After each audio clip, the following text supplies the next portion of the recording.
PCC chief Revanth Reddy వ్యాఖ్యలకు BJP MLA Etela Rajender counter ఇచ్చారు.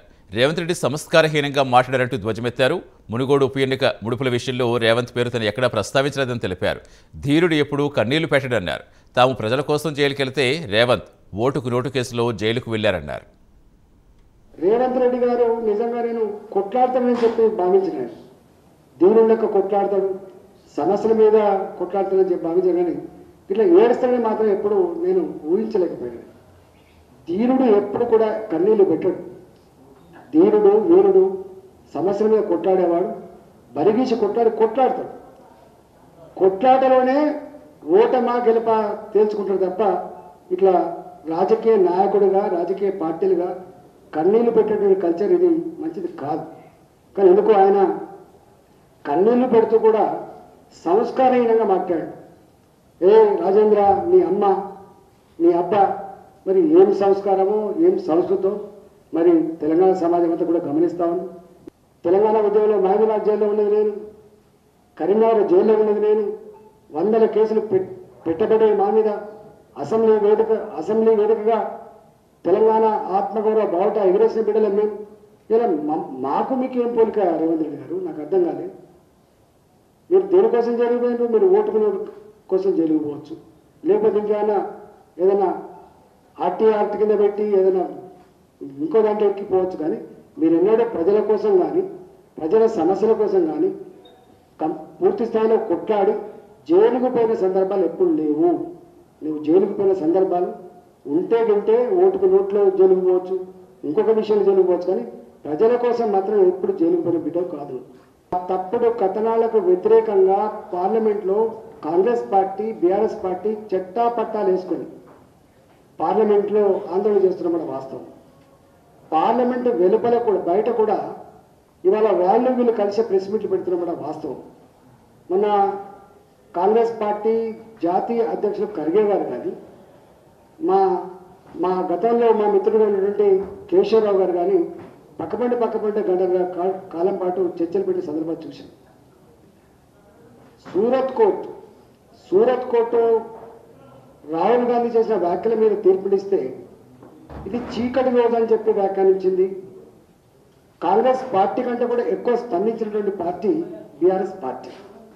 నాకు అనిపించింది, ఎక్కడి ప్రేమ ఇది, ఎక్కడి కలయిక ఇది, అసలు ఎంత నీతిమాలిన పని చేస్తా ఉన్నారని చెప్పి నేను అనుకున్న తప్ప నేను మాట్లాడలేదు.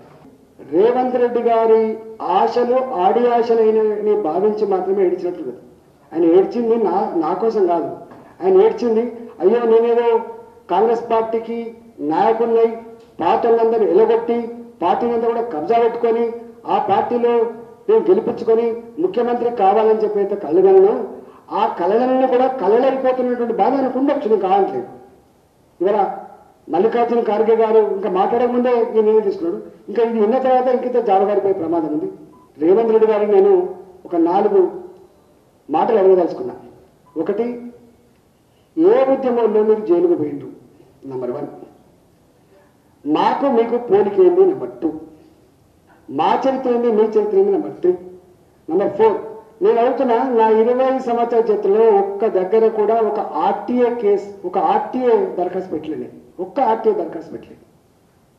ఒక్క కన్స్ట్రక్షన్ జరిగే బిల్డింగ్ దగ్గర కానీ ఒక్క రియల్ ఎస్టేట్ దగ్గర కానీ నేను ధర్నాలు పెట్టలేదు. దాని వ్యతిరేకంగా ఇక్కడ నేను స్టేట్మెంట్ కూడా ఇవ్వలే. నేను అడుగుతున్నా, ఈ గడ్డ మీద ఏ ఒక్క కాంట్రాక్టరో ఏ ఒక్క బిల్డరో ఏ ఒక్క వ్యాపారో ఈటల రాజేంద్ర గారు నాకు ఫోన్ చేసిండు, ఈటల రాజేంద్ర గారు నాకు బ్లాక్మెయిల్ చేసిండు, ఈటల రాజేంద్ర గారు నాకు ఆర్టీఏ కింద దరఖాస్తు పెట్టిండని చెప్పి ఒక్కటి ప్రూవ్ చేసినా నేను 3 నెలలు రాస్తాను. కానీ మీరు నాకు తెలిసి ఈ రాష్ట్రంలో ఒక ఆఫీసే పెట్టి ఆర్టీఏ యాక్ట్ కింద కొన్ని వేల దరఖాస్తులు పెట్టినటువంటి వ్యక్తులు మీరు. దాని తర్వాత ఏం చేస్తారో మీకెరక. నేను ఆ చరిత్ర గురించి మాట్లాడుతున్నాను. నేను అడుగుతున్నా, ఏం సంస్కారం? నన్ను పట్టుకొని ఒక ఉద్యమకాండ పట్టుకొని తెలంగాణ ప్రజల చేత మా బిడ్డ శబాష్ అనే బిడ్డను పట్టుకొని నీ అమ్మ అనే మాట, నీకు అమ్మ లేరా? నువ్వు అంటే నీ కుటుంబం నాకు సంబంధమా? 7 మంది అన్నదమ్ములు ఉండదా? 10 మంది అన్నదమ్ములు? సంతోషం నీకు. కానీ ఇట్లాంటి పిచ్చి మాటలు తెలంగాణ సమాజం గమనిస్తుంది. దీని నుంచి మీరు ఎస్కేప్ కాలేరు. మీరు అనుకుంటారు ఇవాళ చెప్పిన మాట రేపు తెల్లారే మర్చిపోతారు, ఏం చేస్తారు అని చెప్పి అనుకుంటున్నాం. ఇది మంచి పద్ధతి కాదు. మళ్ళీ చెప్తున్నా, నీలాంటి వాళ్ళ గురించి నేను ఎప్పుడూ పర్సనల్ మాట్లాడలేదు, మొన్న మాట్లాడలేదు, నిన్న మీరు మాట్లాడిన కాబట్టి మాట్లాడుతున్నా. నాకు ధైర్యం ఉంది, నాకు నా మీద విశ్వాసం ఉంది, నేను ఆత్మవిశ్వాసం కలిగిన బిడ్డనే. నేను నేను ఇట్లాంటి వాటికి అమ్మ తోడు, అయ్య తోడు, పిల్లల తోడు, లేకపోతే విశ్వాసం ఉన్నటువంటి అమ్మవారి తోడు, గుళ్ళలో చొచ్చుడు, ఈ తడిబట్టలు, ఈ కల్చర్ నాది కాదు. పార్టీల కల్చర్ అది కాదు. పార్టీలు రాజకీయాల గురించి మాట్లాడతాయి, రాజకీయ నాయకులు రాజకీయాల గురించి మాట్లాడతారు తప్ప ఇట్లాంటి నీలాంటి చౌకబారి పద్ధతులు మాత్రం ఎక్కడ మంచిది కాదు. నువ్వు ముసలి కన్నీళ్ళు పెట్టినంత మాత్రాన, నువ్వు ఏడ్చి నాలాంటి అవమానపరిచినంత మాత్రాన నా గురి లేదు. నీగానే తగ్గిపోతుంది తప్ప, నీగా పంచబడదు తప్ప ఇంకోటి కాదని చెప్పి మనం చేస్తున్నా. ఇప్పటికి కూడా మా పంచాయతీ అంతా కూడా నేను ఒక్కటే సూటి అడుగుతున్నా, నీ పార్టీని నామరూపాలు లేకుండా చేసిన బీఆర్ఎస్ పార్టీతో నువ్వు రేపు జతకట్టబోతున్నావా అని అడుగుతున్నాను. నీకు దమ్ముందా? రా, నీకు దమ్ముందా? చేసుకున్నాందా? నువ్వు తిరుగుతావా? మేము అనుకుంటే అడ్డుకుంటావా?